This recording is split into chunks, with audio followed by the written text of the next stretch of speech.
Welcome back to Final Resonance TV and episode number 20 of Musical Journeys. Today I'm with Rick Carter, Birmingham legend, musical legend. That's what they call you when you get old. When you get old, right? Yeah. You probably know Rick from Telluride and Rolling in the Hay. That's where I know you from. Yeah. But what I want to do is go back, because I really, other than what I know from the 80s about you, I don't really know about your history at all. Right. So when you go back to your childhood, where does the music thing start for you? My mother was a pianist and played a lot in church. And I guess I was in the fourth grade. My father was in the Air Force, so we traveled all over the place. But in about 64, somewhere in there, we were stationed in Davis-Monthan Air Force Base in Arizona. And that's where my mother had me taking piano lessons. So that's when it really started. I always would listen to her. And I was young. You know what kind of music you were playing?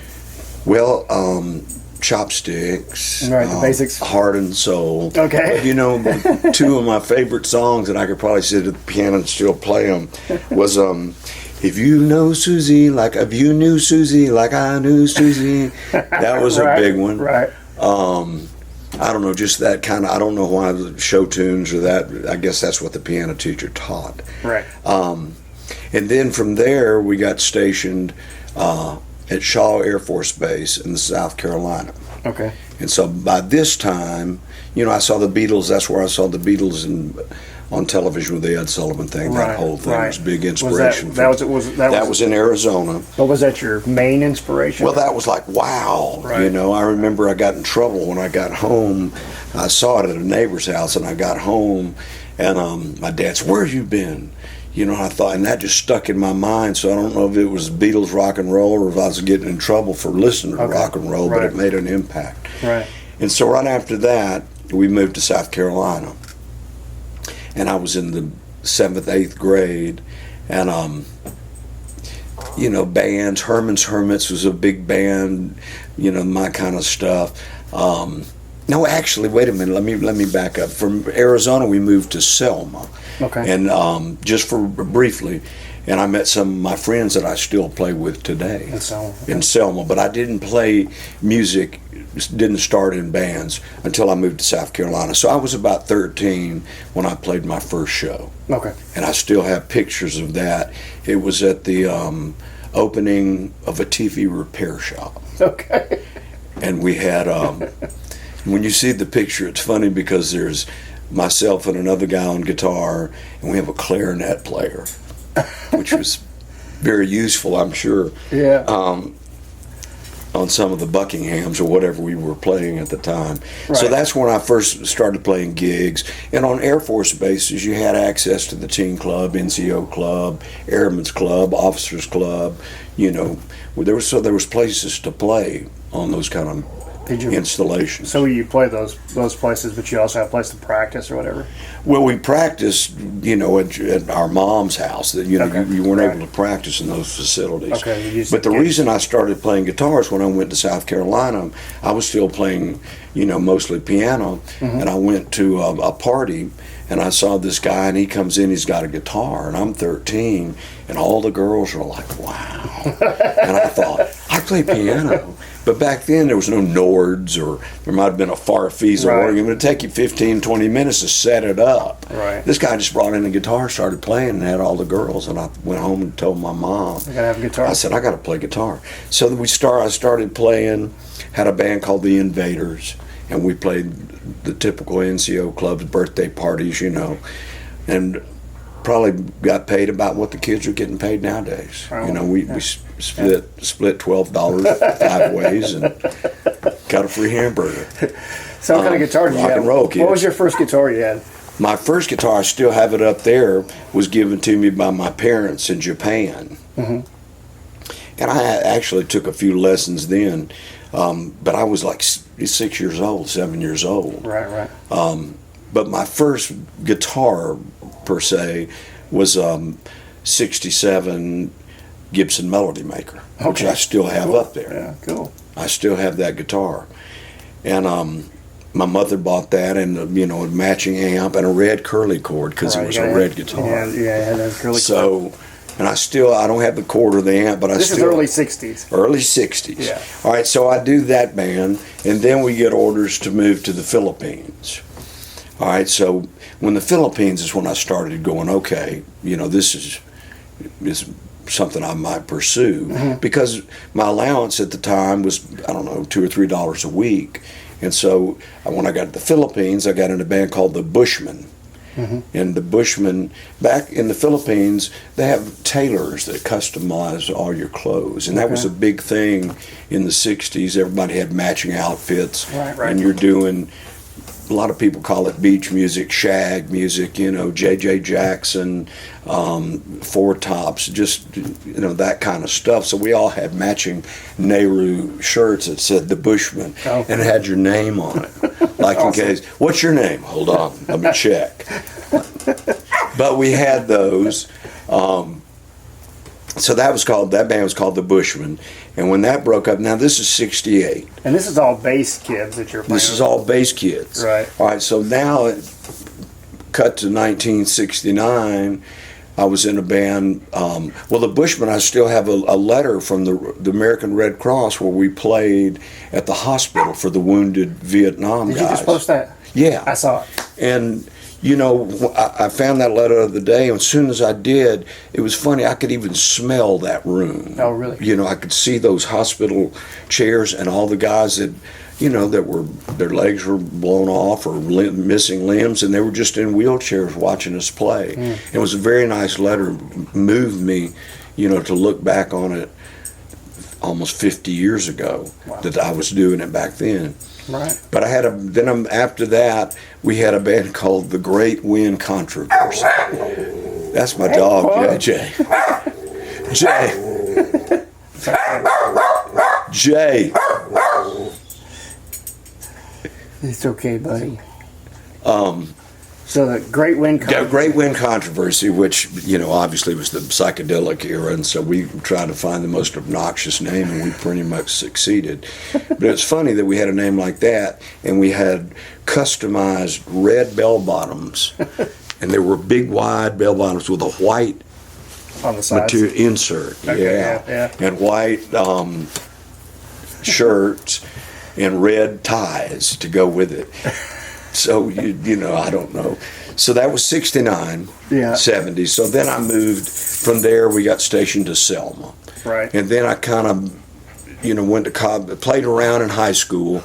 In 70, I had a band called Truffle, which I still play with 2 of the 3 of those guys to this day. In fact, we're doing a show this coming Sunday. But now we call ourselves the Selma Boys because we're all from Selma. Okay. So we started doing that, and that was 70. We played around different places, high school dances, that kind of thing.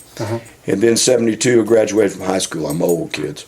Graduated from high school in 72 and went to South Alabama.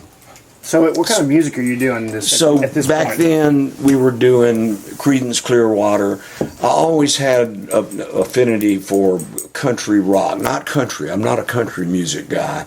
Old George Jones, that kind of stuff. When I lived in the Philippines, we had limited access to stateside music. So my father one year bought me a reel-to-reel tape recorder. Okay.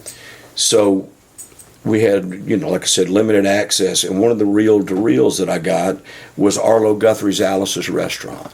And I listened to that over and over and over, and I was just a kid. This is 69, 70. So I learned every bit of Alice's Restaurant. Right. And so if fans of my music, especially my story songs, go back and listen to that, like Miracle Ticket, the song I wrote about people going to see the Grateful Dead, that's based off of Arlo Guthrie. Alice's Restaurant. Right. So singer-songwriter. The singer-songwriter thing, John Prine. So I went to college in 73, and then we didn't play much music then, and went to 74, I think it was. I met a guy named Moose Harrell. He was going to school at South Alabama. And, that's my dog.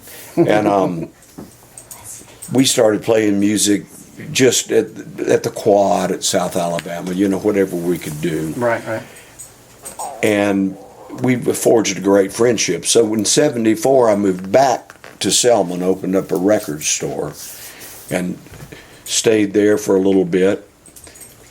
And then my friend who I moved down to Mobile, Stan Robertson was his name. He went on to be the bass player for a group called Cowboy, Scott Boyer. You know, Yeah, Scott Boyer, yeah. So, all right, so Stan played with me in the band Truffle in 1970, and he went off and played with Cowboy at this point, with Scott Boyer and Tommy Talton, and I think Topper might have been in there. But after he did that, he came back and he got this job at the Ramada Inn in Selma. Okay. All right, when they lost their keyboard player, this is about 75, August of 75, he calls me up and says, hey, we're looking for somebody to take our keyboard player's place. And I said, well, I'm doing guitar. So anyway, they hired me to do that, and I thought that was the most deluxe job. 6 nights a week, you know the routine, 6 nights a week at the Ramada Inn. They gave us our own room, which included all utilities and cable and all that kind of stuff, and paid us $145 a week. Awesome. But this is 75. Right. So that's probably $700 or $800 nowadays. Yeah. And we had nowhere. We didn't spend our money. You know, lived there and you ate there, and we ate there, and you know everything was paid for. So that lasted till the summer of '76, and when that job dried up, the music scene was pretty much non-existent in Selma. Right. So I said, well, I'll move to Birmingham because my friend. I'd spent a little time with George Kreisman, who ended up being the bass player for Hotel. Okay. All right, so he had moved up to Birmingham. I could go through all these different little things, but I get confused on the years. Right. But anyway, so 76, I said, George Kreisman's playing with Hotel. Maybe I'll go up to Birmingham. Okay. So in the meantime, I had talked to my friend Moose Harrell, the guy from Mobile. He graduated from college, moved up to Birmingham, and we started a little group with another couple friends with the piano player that I had met in a group called Rainbow that George Kreisman and I had played in Selma, pre the Ramada Inn. So we got together and started a little thing in the summer of '76 called Highway. Okay. That's an original name. Sorry to all the other bands called Highway. Easy to remember, though. And that, we ended up getting the bass player from Dogwood. Okay. Who was also the bass player for Chair, who the drummer was Henry Lavoie. Okay, yeah. All this is incestuous in the Birmingham scene. Yeah, it is. So now we have the fundamental part of what started Telluride. Moose, who I met in Mobile, University of South Alabama in '74, and he now lives in Birmingham. Myself, got Roger Bailey, the keyboard player, who I'd met in the band that George Kreisman played in. Right. Robert Churchill, out of Montevallo, who was a friend of Jim Liner. That was the bass player that we got in the original version of Telluride, who was the bass player of Chair and also played with Dogwood. Okay. And together, that formed the rhythm section. So now we had the 5 guys that started Telluride. Right. And that was in '77. Okay. Wow. Yeah. So you say that this is your 40th year anniversary coming up. Well, this is this year, right? Or 41. for the band. Yeah. 41 years. Right. 41 in February. But I've been doing it full time since '75. Yeah. Yeah. Since the Ramada gig. Since the Ramada Inn gig, because I thought it couldn't get any better than that. Right. You So know? after you lived that dream, so to speak, you were kind of hooked, I guess. Well, you were doing your thing. Well, and plus I had always done that, since I was a kid. Right. I'd always played music at the teen clubs. So now, by the time in '77, when I was 23 at that time, I'd already been making money playing music, way more than my allowance, since I was 13. So I already had been doing it for 10 years at that point. Right. So yeah. So it was. You just kept on going. I just kept on going. Right. Well, I came back to it, and then I kind of look, I should have been doing this for the whole time. Yeah. It was always my thing. Right. Yeah. So I'm glad you did that. I mean, I'm sure you are too. Well, sometimes I am, sometimes I'm not. Right. At my age now, my friends are retiring and they have beach houses and stuff like that. But, I just have always had this incredible drive that I wanted to make a difference in something. Right. You know? Right. And I'm a songwriter. I Right. mean, that's what I do. My friend Rock Kilo calls me a troubadour, and that's really what I do. Right. I write songs, and my father told me this a long time ago when I told him I wanted to be a full-time musician. He said, well, and he was very supportive, but he said, I'm going to tell you this. He said, you'll never be rich. You may get that incredible miracle break that you may get rich, but most of the time, most musicians don't make a lot of money. And he said, currency comes in many forms. He said, money is the dirtiest of them all. He said, if you can make people smile at the end of your life, you'll be a rich man. Yeah. Well, and that, I pretty much have lived by that philosophy as much as I can, is make as many people happy, and I just love to write songs and see how people react to them. That's really cool that your dad said that. Yeah. I mean, it's really very insightful and Right. Yeah, because most parents are they're all about the well, I don't know, the financial, but they want their kids to be okay, and they want their take the safe route, I guess. Yeah, and in my mother and father's life, before my mother passed away at an early age, so she passed away at the height of Telluride's popularity. Okay. So to her, I had hit it big. I mean, so. You were doing well, and so she was. I was doing happy. well. I didn't ask them for money. Right. I paid my own health insurance, whatever it was, and we did very well with it financially. So she got to see, in her mind, a successful musician, and she was always frustrated being a piano player that she wanted to do. She wanted to play gigs too, but she never was able to. Right. And my father the same way. He saw. Telluride's success, and then when Rollin' the Hay did really well, and I showed up at his house with a tour bus, I said, "Look at our bus," and he goes, "What took you so long?" He couldn't say anything like, "Wow, that's great. What took you so long?" So he got to see. To him, I'm very proud of the fact that my parents saw me do what I dreamed I wanted to do at whatever level it was that I did or have or whatever. Right. And when you get older, you realize what your dad said is the real deal. That the currency comes in many things, does. And you realize that making people happy is what our job primarily is. So let's go from let's go back to Telluride a little bit. Where you were there, the band started. Kind of give me the arc of that band and what happened through the 70s with you guys. Well, we started in 77, and back then country rock was a big thing. The Flying Burrito Brothers, New Riders of the Purple Sage, that kind of stuff was big. So we started basically country rock. That was our sound. And I look back at our original pictures, and we all have one Western snap button shirts. The same that you see the newer today, guys coming today, up. Right. We looked exactly like that with the beards and long hair and Gibson acoustic sunburst J45s. You didn't invent that, kids. So that was our thing.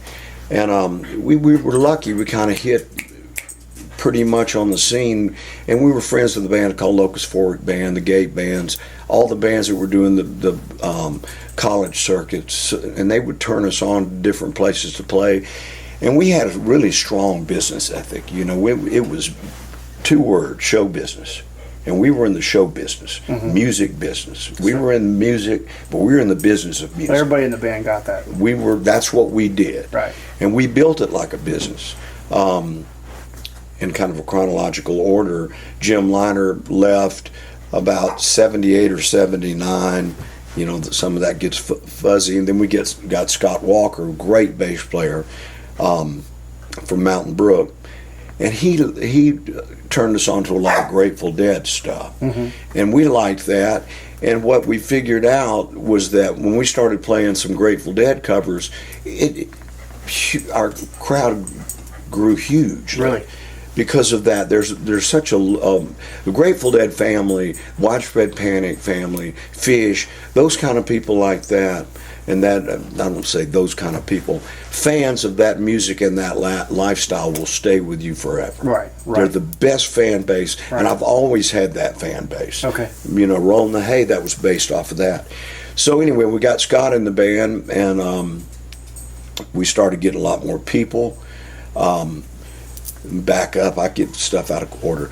Roger Bailey left, the keyboard player left about 79. Then Kevin Derryberry came in. Right. That was about 80, and that just added another great dimension. He's such a great singer, great keyboard player, great songwriter. Right. I mean, he just really, we went boom like that. And so your originals at this point, I mean, when did you guys start writing originals? Right away, or well, we right off the bat. Right off the bat. Okay. We were because I mean, like that. Music. You know, you're thinking. I think back about Hotel. You know, the whole push was originals. Yeah, well, we were playing original music the whole time from the very beginning. From the very beginning. But once we got Kevin in, then our crowd started getting bigger, and we started doing pretty good on the scene. Probably momentum, and then that. Yeah, I mean, and then we decided, well, let's cut a record. And a friend of ours, Mike Panapinto here from Birmingham, you know Mike. Yeah, sure. He had a studio with a couple other guys, Polymusic, in Homewood. Yep. And he somehow, miraculously, got us to hire Johnny Sandlin from the Allman Brothers fame. So he produced our first album. And from that was in about 1980, and that launched the single Birmingham Tonight. Right. Well, from then on, boom. Right. We were on the radio. Right. You know, our crowds were bigger. We were playing all the bigger places. We're making money. And we always drew, I mean, we drew big crowds. Right. And everywhere we went, you know, we were very lucky in that respect. But we ran it as a business. We had newsletters. Everybody had a job. Right. We were incorporated. Right. It was truly... And we were starting to get a lot of notice nationally at this point. And we were lucky. We played Brothers Music Hall, Tony Ruffino. Right. And Tony Ruffino, you know, I can't remember his partner at that time. That's right. Larry Vaughn. Was it Larry Vaughn? I think it was Larry Vaughn. I think so. But they had a production company, but they bought a bar. Okay. They bought an old country club called Hollywood Country Club across the street from where Brookwood Village sits now. And that was the place. Dire Straits, the Police. That, yeah. I mean, so many people. I found a flyer of that other day. It was amazing. Is that where the courtyard was now? Or well, that's exactly. On top of that hill? Yeah. Okay. But the Ramones, I mean, and so Tony, we were popular back then, so he got us.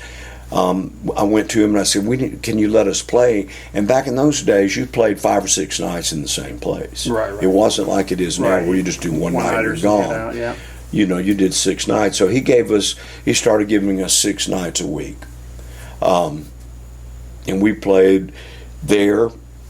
We played a place called Old Town Music Hall down on Morris Avenue. Yeah. 6 nights a week. Yeah. And we still played the Wooden Nickel. But the Old Town Music Hall and Brothers Music Hall, they afforded us the opportunity to play with national acts. Right, okay. You know, we played with Roseanne Cash, Pure Prairie League, Jerry Jeff Walker, Junior Walker and the All-Stars, all these bands that would come through. And so that's kind of taught us everything from the proper way to do a sound check. Sure. If the guy asks you to make noise, you make noise. Right. You shut up. Right. So we learned that, you know, and we were very, we're like sponges. We wanted to learn all. Right. Okay, so we were playing venues that offered us the opportunity to open for bigger bands, and our popularity started getting bigger and bigger. Had songs on the radio.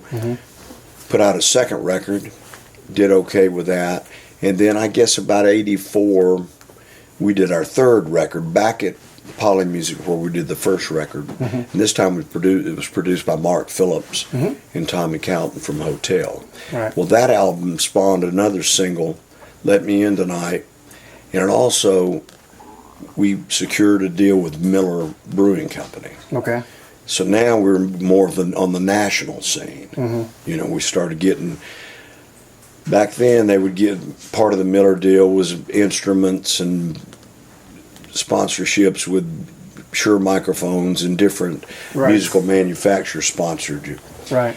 But what it did was it gave you press releases, press publicity company, things like that really started getting your word out across the country. So it goes from you guys doing that to somebody else kind of taking that over? Because we did every bit of it. You know, somebody said, what's the difference? What has social media done for you differently than you did back in the day?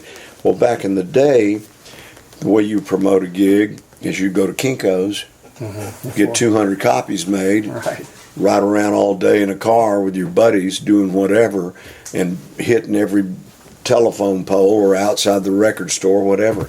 Now you hit the world with one little push of a button. So it's made a lot of difference. Yeah, it has. So we started getting some national attention, had a song or two, numbered 198 with an anchor on. Right. But you were at least on. We were on there. And it was such a great band. We really were good. We tried. I mean, like I said before, you'd go into a place like the Supper Club in Auburn, Tuesday through Saturday. So on Wednesday, we played Tuesday night, but Wednesday, Thursday, Friday, we're in there rehearsing for 2 or 3 hours every single day. We only took off on Saturday. We did that at every place we played. I mean, we tried as hard as we could, and we practiced all the time. Nowadays, I think to us, somebody told me one time that a band is an unbreakable circle. And that's what we were. We were a band. When you hired us, the same 5 guys showed up. It was foreign to us to even think that to change anything ever. Ever. Right. And now it's like you show up at a gig and go, "Hey, I'm Rick. I'm gonna be playing guitar." "Well, I'm Frank. I'm the drummer." "Oh, nice to see you." Right. And now I've accepted that as part of what I do now. But back then, that was unheard of. Do you think back then? I mean, just thinking back to when I was growing up and being kind of the young guy coming in underneath you guys, there was this work ethic about everybody that I knew above, in your generation. It just seemed like when we saw you guys, it was like, wow, we really got to get on our shit. Yeah. Otherwise, we're not going to get a gig anywhere. If we're not good, if we're not really good. Well, that, I mean, there's a lot to be said about that, because in the 80s, I'll use that as the decade as an example. Around here, you had Hotel, you had Revolver, you had Harlequin Angel, you had Eli, you had all these Snow, these big production bands. And back then, there was no clubs that had a PA. Brothers Music, there was 1 or 2, but for 90% of the time, you carried your own production. So we ended up with a semi-truck with Budweiser Presents Telluride or Miller, whatever it might have been at the time. 4 or 5 people on a road crew, because that's what you had to do to compete on the circuit. Everybody was doing that. Yeah. Everybody was doing that. We had genie lifts, we had big box trusses, we had all the, you tell younger musicians, they don't even know what you're talking about. An all-day setup every day. Oh, I mean, it took 4 guys to put the thing together all day long. And that's, I look back on it now and it's like, why? But because it was a matter of survival and to stay at that level. But with all that being said, if you didn't have the goods musically, then all that truck and all that trust made no difference anyway. But I feel like we did, and the people that we played for felt like we did. So that's how we rolled with that for years, with that big giant production. We had 5 people in the band, and we had 4 people on a road crew, and our 6th member, we call her, equal part of our group, Lisa Golson, who was the only sound lady on the circuit. Oh, okay. She did the sounds. Cool. She was all equal partner in the band. I mean, so everybody was equal partners all the way through. How did, I mean, your crew and all that too. Well, the crew, they were on payroll, right? But your band was, because we would move. Roadies would come and go. Most part, it's still an extended family. The Telluride thing. I mean, we're still doing it here in 2018. We just played Sunday. 2-3 days ago. Right. But we established that, and I owe that a lot to that whole Grateful Dead, Allman Brothers. That's the kind of stuff that we love, the way they had fans, the Deadheads. We love that whole that community, very community, that family, and hippies, if you will. And that's what we were, hippies. Right. Right. So we did that and had much success. And then we started changing members, and I can't remember the times, but I can't remember half the names probably. Right. But it seemed like bass players we would go through the most. Joe Breckenridge played with us, great bass player, and who came for a number of years. And stopped touring with us. Chip Snow came in, but now Joe is back. So right now in 2018, Telluride as it is 4 of the 5 original guys. Which is great. Which is great. Yeah. And Joe, who's been with us at this point off and on for 32 years. So he's been in there a long time. It's amazing, you know, some people take breaks, but it's like when I took a break, you just almost, if this is what you did when you were a kid, you're probably going to come back to it anyway at some point. You're going to. Yeah. Even if you take a break. And, you know, I think that still being able to do that particular act and still drawing the crowds that we do is a testimony to how much the people love the band, but also how much work and effort we put into it for it to still have legs, as they say, after all this time. Yeah. If you didn't care, it wouldn't still be here. So it makes me very proud of the work that all of us did. Every person ever worked on the road crew, everybody that ever played in the band Telluride, the work that they did has paid off and probably will always pay off. So how far did you guys travel when you were traveling? Is it Southeast or? We did mostly the Southeast. I mean, we got hot on the college circuit, so we would do up to Virginia, all through Keys. I guess the furthest we ever went was Cayman Islands. Okay, wow. And we were playing in Louis one night, and I saw these guys come in that didn't look like they were from around here. And one of them was Nicky Hopkins, who was the Rolling Stones keyboard player. Okay. Played with Joe Cocker, played with everybody. And we're playing Louis, and during a break, you know, this Englishman. And I was a Nicky Hopkins fan. I went, head, hands, and feet, Albert Lee, this is the guy. Right. You know, and there were guys in the band like, who? So anyway, he gets up and plays and says, you guys want to go to the Cayman Islands? We're like, yeah, whatever.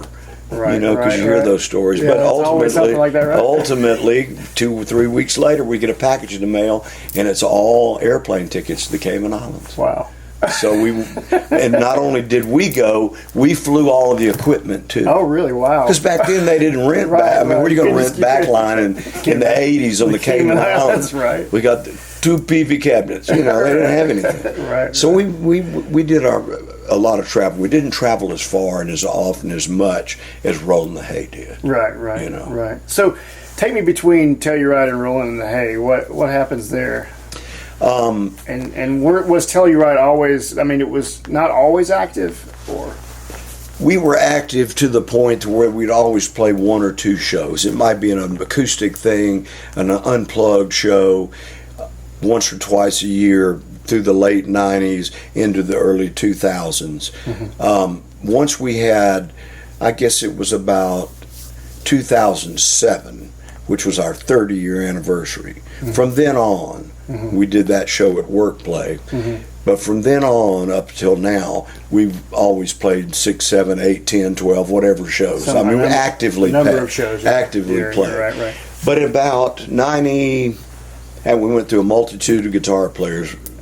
Moose was the original guitar player. Then Kent Peterson joined, and after Kent Peterson, Rick Kurtz from Delbert McClinton's band started playing. And then we ended up with a guy by the name of Barry Waldrop, who was a bluegrass guy. Okay. So he and I would sit around in hotel rooms, and this is about 93, 94 in there, and we would play bluegrass, you know, because I was a fan because of a band that Jerry Garcia had called Old and in the Way. Okay. And if you think of it, Old and in the Way, Rolling in the Hay. Okay. So that's where I got that. Okay. And so I started thinking, man, I spent all this money on these trucks and all this kind of stuff. Let's just get another guy and we'll just get a PA on a stick and a van and we'll go play bluegrass. And everybody in this circuit went, you're out of your mind. A mandolin? And I just thought, something about it. I mean, something about it. Well, from the get-go, that was a hit. Wow. I mean, it was bam, gone. I mean, nobody was doing it. Right. Now, I mean, you can walk in any bar and not be surprised by seeing a mandolin on a stage. Right. I mean, or a banjo or any of that kind of stuff with what's the British band, the something Brothers or Family, or I can't think of it, what it is. But you know, they came out with banjos and that kind of kick pattern the whole time, whatever they are. So they got kind of into the mainstream, but at the time it was very different, and we did a lot of original stuff. So I'm still doing Telluride at this time, but all of a sudden this little 3-piece thing I got with no drummer. Even the booking agent said, "You're crazy, it's not going to work." Well, we started drawing huge crowds to the point that it was way bigger than Telluride, even though Telluride was going at the same time. But it was, you know, it was dying off. We were tired of doing it. Our crowds had dropped off. So about 98, I just went full time with Rollin' in the Hay. And where did y'all travel? I mean, you said you traveled more extensively. Well, we traveled, I mean, we went all over the place. Texas, California, St. Thomas, St. Croix, Virginia, Tennessee, Kentucky, everywhere we went, we drew, but basically Southeast. I mean, that was your core. That was our core audience, and we put out, we recorded our live album in 1994 at Oasis, which is a still musical place here in Birmingham. A lot of bands start there, a lot of bands still play there. But I had this idea, let's just do a live recording, and it was packed.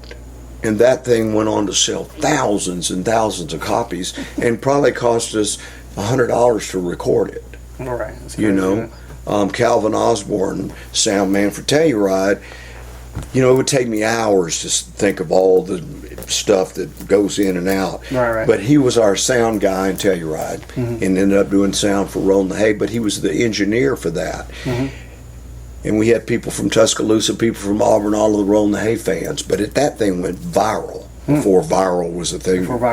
Before you, just something you got sick from. But what came along at that time that really, knocked us up was this thing called Napster. Okay. So when Napster came along, we were, both of my bands, Telluride and Rollin' the Hay, that did very well in this circuit, always started on the college level, because they're the ones that are open to new music and sharing music. Well, now here comes this thing that you can share music on the computer that nobody has access to unless you're part of this Napster thing. Well, I went, something to this. And I started noticing Rollin' the Hay was on there, and the reason we would get so many hits, to me, was we were right next to the Rolling Stones. So people would go and hit Rolling Stones, and either the ones that weren't looking for Rollin' in the Hay would go, Rollin' the Hay, that's a funny name. Wonder what that is. Well, that music was so fast and so different that tons and tons and tons of people started downloading this stuff. You know, when we started selling all these CDs and having gigantic shows, and big with that, Widespread Panic, Grateful Dead. That still is. That was our family. You know, which has always been my family. And it's not just music, like I said, it's a way of life. So then now we're like, wow, we're huge. Now we get caught into the. Remember, it was just let's get a van and PA on a stick. Well, now we got roadies and we got a tour bus, and because that's where at the level we're at now. You know, and so that band did extremely well. We did. I can't tell you how many. And our record label, we owned the label. We did all that stuff ourselves. And this is before Facebook. This is before social media. This is right about when MySpace comes on. So this is still word of mouth and Napster. And we can go anywhere and we draw huge crowds. And we're in the tour bus and do all that kind of stuff. And then we get approached by a record company, CMH Records out of Los Angeles, that does all of this picking on. Like picking on the Beatles, picking on Neil Diamond. Well, we ended up doing like bluegrass covers of certain stuff, So we ended up doing tons of those records. I couldn't tell you exactly how many, but we did the Allman Brothers, we did Fish, we did Dolly Parton, Tim McGraw. You know, just all kind of these things. But the biggest one that we did, which ties so much into that audience that we love, and were our foundation of our success, really, was we did one called Picking on Widespread Panic. Okay. So now, to the Panic fans, we have a direct connection to them, which we'd always had on a musical level of what the people in the audience like. Right. Their shared thoughts and love of certain types of music in a certain scene. We were in there, now we kept drawing bigger and bigger and bigger crowds. Wow. And we still play. That's cool that that community, and you're in that community, and that just happened, and all of a sudden it's just like, wow. Well, I can remember thinking, how lucky are you that you've seen it once and you felt it and you knew how it was. So when it started happening with that band, I knew what was happening. Right. And I knew from what I'd learned from that first experience with a little, we're talking about a regionally successful thing. This is not a national act. This is just, we were national because we traveled, but you could feel it happening on such a grassroots level, you know. Sure. And I thought if we stay sincere in what we think musically, then we'll always be able to do that, and we have. Oh, man. So is there anything else that happened in there besides mainly those are your two things? Well, then I started. You're doing songwriting still, well, I always have done the solo albums. Yeah, I've always done. That's a whole different other branch of my career. Yeah, I was in Charlemagne and I ran across your solo vinyl. Oh yeah. I was thinking through the vinyl, going, "Hey, look." Yeah. That's like I told you earlier, there's so many things that I've done, it's hard to remember them all. So how much of the solo stuff do you do? You usually do it in between, or? I started doing that. My first solo album came out in '91. Loveland Orchestra. Mm-hmm. And my concept of that was I wanted to get all of the great players around Birmingham that had popular bands and just put together a group of all of those people. Right. And everybody was like, wow. Kind of like we used to do with the Toys for Tots. Toys for Tots, yeah. And so that's what we did. I had Jimmy and Lane. They had a great duo that did well. Jeff and Susan Sauls, Alice Bargeron, Mark Phillips from Hotel produced it. Lee Bargeron engineered, Mike Panapinto, Joe Breckenridge. And that first record was recorded completely live in the studio with no overdubs. Is it Polymusic or what? This was at Airwave in Homewood. Okay, Airwave, and it's amazing when you go back and listen to it that it's pretty much mistake-free. Right. But what it did was it captured that we haven't gone over this song 300 times to get it right. Or we haven't worked this solo perfectly in there. It had the feel of, gosh, I can't be the guy that screws this up. So that comes across. Yeah. And that record, bam, it did good. Now, this is before Rollin' the Hay, to the point that we started doing a bunch of shows and we got hooked up with Bob Dylan. Oh, really? Wow. So we did a show with Bob Dylan at Oak Mountain, and that went great. In fact, the management was going to take us on the road, So we had these grand dreams. Dylan's management you're talking about? That was the name of that was Rick Carter and the Loveland Orchestra. Yeah, I remember So that. we ended up doing a few shows with Bob Dylan, and that helped us out. But we all had different responsibilities to different bands or to ourselves or whatever career things. So that kind of, I wouldn't say fizzle out, but it played out. And it played out great. It always does, yeah. And it was a great experience for all of us, I think. But I ended up doing 3 more albums after that. I just released the last one in 2017, so just last year. And Mark Phillips has always produced those. But those were always while I have other things going, you're always in between, the same thing. Because I write in so many different styles that a lot of that stuff didn't transfer to the act that I was touring with. Some of it did, some of it didn't. So I've done those 4 solo records. But band-wise, I had a great band. During the Telluride has stopped touring, still doing a few shows. Rollin' the Hay's not touring as much, still doing a lot of shows.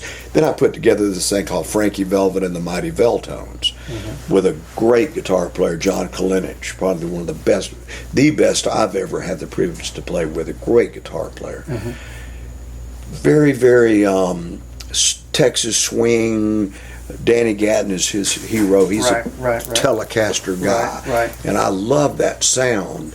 And so we put together kind of a Western swing rockabilly band called Frankie Velvet and the Mighty Veltones, with Brandon Peoples on upright bass and Leif Bondarenko, who had played with Rollin' in the Hay. Great band. So we started playing more when Rollin' in the Hay kind of stopped touring for a little while around 2006. Then we hit that full time. And started doing that. And then started doing more Rollin' in the Hay, and it brings us up to today where I just do whatever. Yeah, I was gonna say, that something that it just seems like, for you and for me, that it's sort of like you just roll with whatever your instinct tells you. Yeah. And you do the different things you want to do, and you do the solo things in between. You do all the things that you want to do. Yeah. Well, I'm so very lucky because in 2018, after 43 years of doing it, I'm still able to do it. Yeah, right. My health is good, and I'm blessed with people that still want to hear me play. Yeah. I still get to do Telluride, still get to do Rollin' in the Hay. Yeah. Still lots of solos, lots of duos. And all the stuff that's built up over the years. All that stuff that is built up over the year affords me the ability to go and still do 250 shows a year. That's amazing. So 43 years in this business, what's some advice that you would give to somebody that's 20 years old, coming up? Pay your Social Security. Pay your Social Security? Absolutely. Okay. Right. Absolutely. Right. Pay your taxes. Pay your taxes. Because when you go to that Social Security seminar and you go, maybe I should have paid a little bit more in. Right. Because here I am. I never thought I would be at the age to draw Social Security. Right. You didn't worry about that. Here's the thing about musicians and the people that'll watch this. They're going to say, there's that old guy sitting there, and so he's done this or that. I would have done it no matter if I'd had a band that did anybody or if anybody came to see it or not. Right. Because God decided, I'm going to make you a guy that likes to write songs and play music and love people. Right. And I'm going to give you this vehicle to be able to be a liaison between music, your heart, and people. And that's why I do it. And if you're watching this and you feel that way, then I don't have to tell you any advice. Right. You already know what to do because you're going to do it anyway. But if you're somebody that just thinks that it's cool, or you want to get in a van and go, nowadays they go, we're going on a 4-day run, and they're playing in Jasper and Coleman. This is not a run. This is not a tour. Somebody always says, I said something about a tour. We'll be touring up and down 565 this week. Whatever you want to call it. Right. But those people will naturally be cold from the hurt. Right, because it's just too tough. The advice that I give to anybody is you better really love it. Right. And you better put that in front of every single thing in your life. Your kids, your marriage, everything. Right. And I have done that. Right. I've lost so much love and experience of weddings because I wanted to play a gig. Because I always thought the gig was the most important thing. Yeah, and it still is. Oh yeah. And fortunately, the people that surround me understand that. Yeah. That's what he does. Right. It's not that he doesn't care. Yeah. It's that's what he does. I asked that question to Damon one time, Damon Johnson. I said, with all that you've done, how do you your family and all of that, having to be away from home and all that? And he kind of looked at me funny and went, "It's just what I do. It's what I've always done." So that's basically the same thing. That's exactly right. Yeah, it was just his calling. Yeah, if you want to call it. Yeah, well, it is. Yeah, it's a calling. Yeah, because a smarter man maybe would have done something different. But I've been lucky. I've been blessed. Who can say that I got to spend my whole life so far up to the age of 64 years old. Right. And all I've done is play music. And do what you love to do. Do what I love to do. That's the thing. That's what. And I'm lucky to do that. Yeah, I think everybody. Find something that you love to do, and do it the rest of your life. Right, exactly. And everything else falls in. Okay. It's hard work. It's not like it's just, I'm gonna paint the rest of my life. Well, groceries not gonna fall out the sky. You've got to figure out an angle. Right. That's why when people say, "How you been doing?" I go hustling. This is what it is. It's a hustle. Yeah, so that's You a know, lot to of me, work. I'm not really much different than a carny. You know, Mm-hmm. I go from town to town, set up my show, do the show. Mm-hmm. Nobody's there when you leave. Right. You know, I know. that and all the glamour is gone. Right. Now it's just, I can't believe I got poured that beer in my pedal board. Damn it. You wipe it up, you pack it up, and you go to the next one. But when you get home, you go, man, I had a great time. Yeah, I know exactly that feeling. For all 8 of them, whatever it may be. Or 8,000, doesn't matter. Whatever matters. It's just what you do. You love it. It's in every single part of your being. And you're right. You do what you love, and it's like they always say that you never work a day in your life, but it's true. Yeah. It's what I found out when I went back. When I went back full time. That's Right. That's why I said that to you earlier. Well, see, and you know, don't let this guy fool you. I mean, you got it just as bad as I do, or as good as I do. Yeah. I mean, you figured it out too, and you know yourself. It's the hustle. Yeah. If I ask you how many bands you play in, you start listing off all these bands. A lot. How many duos do you do? Oh, I play with this girl, play with this one. So it's the same thing I do. Exactly. And as if you stay in it long enough, then you go. You know, my wife told me that somebody calls and says, "I need a trio." No problem. You know, Right. maybe not that you've just totally reinvented, but you've come up with a solution to getting the gig. Right. Which is You what know, my friend John that I talked about earlier, Johnny Kalinich, best guitar player around. He said, and it's great because he's so much younger than I am, but it's the same philosophy I've always thought of, but he put it in a very succinct way. He said, just book the job, we'll put something together. Right. You know? Let's get to work. And I've always done that, but to hear that come from somebody so much younger, but just that's it. Right. The drive. You know, and I mean, it's great to come out of the gate with one of your established acts and do a show, and all those people come to see it. But the guy that you paying the mortgage to, he doesn't care where that money came from. Right. True. So if you've got to put together a solo or a duo or whatever, or go on tour for 3 days in Jasper, whatever it may be, that's what you're going to do. Sure. You know. Sure. But you're doing what you love still, so it's not like it's No, it's not. And there's an art to that. And I love that part of it as well. Yeah. You know. Yeah. Can you put a trio together to play at the Museum of Art? You start thinking, what would fit well there? Sure. You know, that's Sure. fun. And it's fun to it's fun to do that. It's fun to do that. It's fun to do that. So as far as the business today and the changes in the business since the 70s, I mean, you were talking about earlier how we did all the flyering, how we did all that, how social media has changed that. But as far as, you know, the whole digital delivery, the quality of the way it's delivered, you know, instead of vinyl, it's digital. Right. I mean, how do you feel about all that stuff? I mean, are you still, because obviously you put out some vinyl. Yeah. Well, you know, I'll be honest with you, and this is not an egotistical statement at all. I would have to sit here and write down how many records I put out with all the different acts. I would really have to sit. I can't come up with that number. But I will tell you this, all of those sold better than you can sell something today. Right, sure. Because, you know, and I don't want to get into it that deep, the streaming services have killed a lot, the recorded industry. Right. And you know, you want people to love and listen to your music, but you also need some monetary gratification, or at least enough money to fund the next project. Because you're always going to record. Sure, right. Whether you'd give it to them if they'll listen to it. Right. But it would be nice. Sure. To get some monetary reciprocation. Sure, well, you got to live. You got to eat. Well, you do, and that has come. I have seen it come from vinyl to cassettes.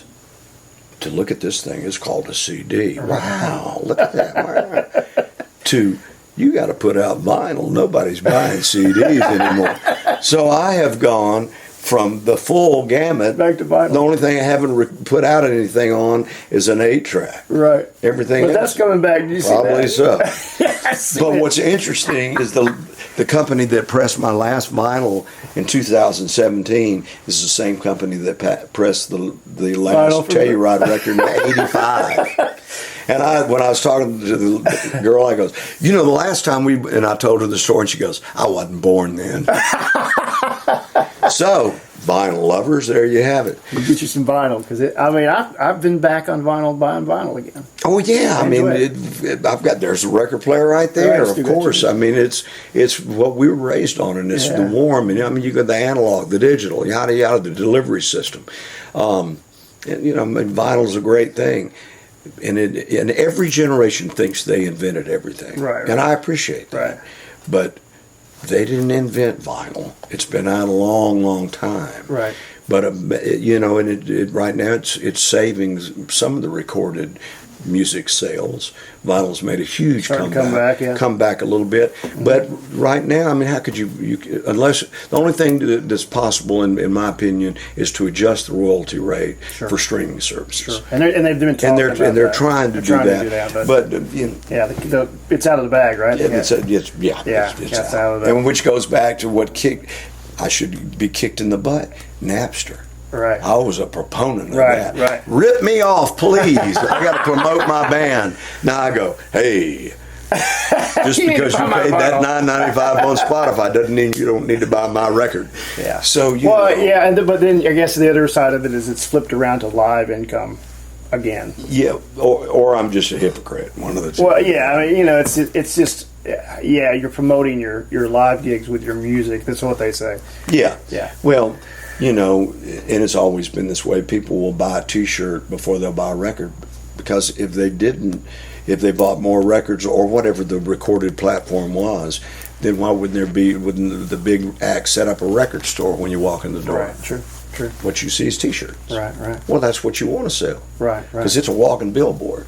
Right. So we sell those. We sell the heck out of T-shirts, but they don't pass over that CD. Right. That's for the most part. I get that. So one other question: your musicianship when you started out. How much work was that for you to become a player, a piano player, a guitar player? I think that the kids nowadays are so very, very lucky with YouTube. Yeah. Yeah. So you think that's a good thing that they can?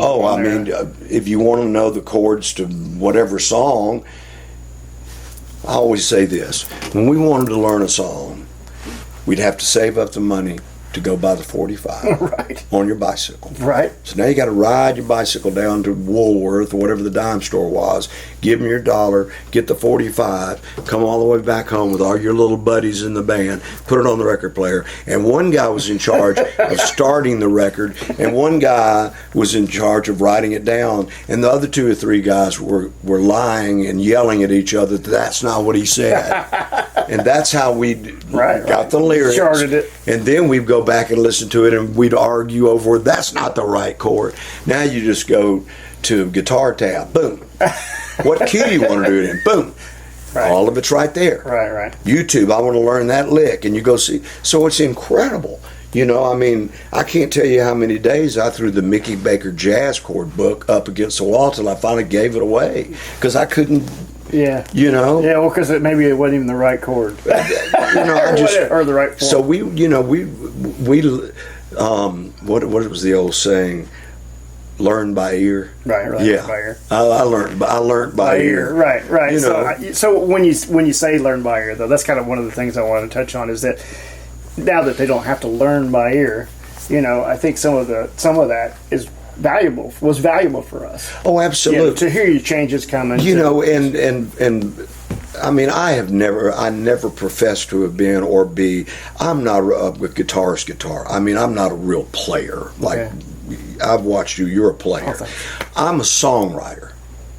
And when I was a little kid in our first bands, I figured right off the bat that I'm not going to be as good as Craig McCoy, whose daddy was in a band at the American Legion who taught him all this stuff in 1968. Right. But I could write a song about the Vietnam War, and the band could learn and play it. Mm-hmm. So from then on, at 13, I was always the songwriter. Yeah, you knew your thing. So I didn't do the work, I'm okay, I can hang in there. But you needed to do, the songwriting is like another piece of that, right? So that's where I put most of my effort in, and I have been a soloist in all the bands that I played, but I don't call myself a lead guitar player. Right. I'm what I would call a comp player. Right. Like if you want to play the ride, I can play some good comp rhythm to you. But I can write a song. Right. You know. And that was always your focus. That was my thing. Yeah. Were the Beatles part of that, or? No, I think that goes back to that darn reel-to-reel Arlo Guthrie tape. So that's really your core. You know, and John Prine, and I just love that storytelling kind of thing. Stuff. And I've gotten good at that. Right. You know, I can convey a story. Right. Or make you feel. I can take you to a part of your own life you didn't know was there. Right. Because I have that insight as a writer. Right. You know, and that's what that fascinates me. Yeah, that's amazing. And a lot of times I write a song and it's out of body, and I've talked to writers that feel that way, right. and I just look at it and go, "Wow, I can't look how that worked out," and I didn't put any thought into it in that present head, but somewhere deep down, that person deep down was writing that.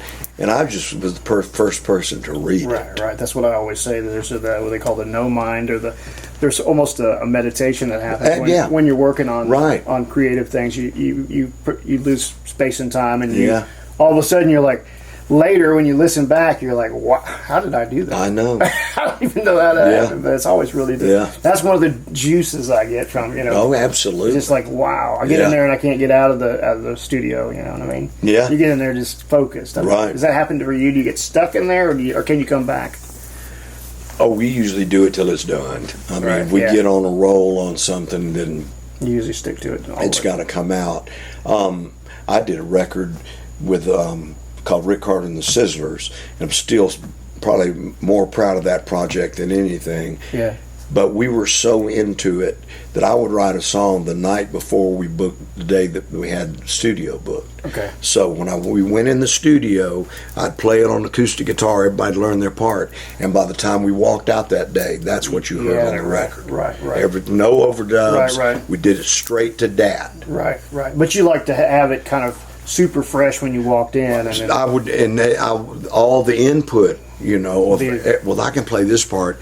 Everybody got their part, and we went in there. By the time you hear that song to this day, it was less than 24 hours old. Right, which is so just so juiced up on that, and their input, and everybody is just. I mean, I listened to it, and it's not like it was even me. You know, Sure. It's just an amazing thing, an amazing gift. And I don't know.